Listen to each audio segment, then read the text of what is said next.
81,000 అద్దె అంటే ఏ 4 బెడ్రూమ్ ఫ్లాటో లేదంటే ఖరీదైన ప్రాంతంలో ఉందేమో అని అనుకుంటాం. కానీ ఓ గదికి అనుబంధంగా పట్టుమని 10 అడుగులు కూడా ఉండని బాల్కనీ అద్దె ఇలా వేలల్లో ఉందంటే ఆశ్చర్యపోవాల్సిందే. అందుకే ప్రస్తుతం ఫేస్బుక్ లో ఓ ప్రకటన తెగ వైరల్ అవుతుంది. సిడ్నీలోని ఓ ఇంట్లోని బాల్కనీ అద్దెకు ఇస్తామంటూ సంబంధిత వ్యక్తి ఈ ప్రకటన ఇచ్చారు. ఈ బాల్కనీలో బెడ్ తో పాటు అద్దం కూడా ఉంది. మంచి వెలుతురు ఉందని యాడ్ లో చెప్పుకొచ్చారు. బాత్రూమ్ వంటివి గది లోపల ఉంటాయని వాడుకోవచ్చని చెప్పుకొచ్చారు. కరెంటు బిల్లు, వాటర్ బిల్లు వంటిది అదనమని అన్నారు. ఇక యాడ్ ఎంతగా వైరల్ అయిందంటే ప్రత్యేకంగా చెప్పాల్సిన అవసరం లేదు. కేవలం బాల్కనీకి ఇంత అద్దె అంటూ నోరెళ్లబడుతున్నారు.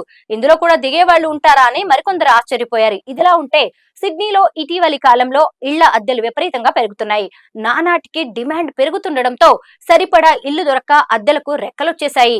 ఆర్థిక రంగం పుంజుకోవడం, జనాభా పెరుగుదల వంటివన్నీ అద్దెల పెరుగుదలకు కారణమవుతున్నాయి. దీంతో మధ్యతరగతి వారు నరక యాతన పడుతున్నారు. అద్దె ఇళ్లకు పోటీ అధికంగా ఉన్న ప్రాంతాల్లో వేలం పాటలో పాల్గొని మరీ ఇళ్లను దక్కించుకోవాల్సి వస్తోంది.